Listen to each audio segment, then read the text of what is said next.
வணக்கம் மாணவர்களே, இன்று நாம இங்கிலீஷ் ப்ரொனன்சியேஷன் இம்ப்ரூவ் பண்ண ஒரு சூப்பர் இன்ட்ரெஸ்டிங் டாபிக் பார்க்க போறோம். Tongue twisters.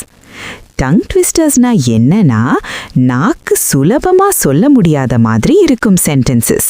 இதை ப்ராக்டிஸ் பண்ணினா உங்கள் ப்ரொனன்சியேஷன் ரொம்ப இம்ப்ரூவ் ஆகும்.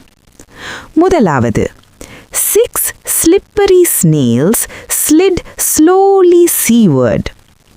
இதற்கான தமிழ் பொருள் என்னன்னா, 6 வழுக்கையான நத்தைகள் மெதுவாக கடலுக்கு சென்று கொண்டிருந்தது.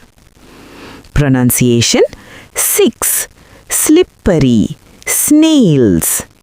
இப்போது ச சவுண்ட் ரொம்ப கிளியரா சொல்லணும். ஸ்லோ, மீடியம், ஃபாஸ்ட் பிராக்டிஸ் பண்ணுங்க. இரண்டாவது, she sells seashells by the seashore. இதற்கான தமிழ் பொருள் என்னன்னா, அவள் கடற்கரையில் சிப்பிகளை விற்கிறாள். Pronunciation she seashells. இப்போது ஷ சவுண்ட் கவனமா சொல்லணும். சி அண்ட் ஷி மிக்ஸ் ஆகாத மாதிரி பிராக்டிஸ் பண்ணுங்க. மூன்றாவது, if 2 witches were watching 2 watches, which witch would watch which watch? Meaning, 2 மந்திரவாதிகள் 2 கடிகாரங்களை பார்த்தால் யார் எந்த கடிகாரத்தை பார்ப்பார்கள்? Pronunciation which, watch.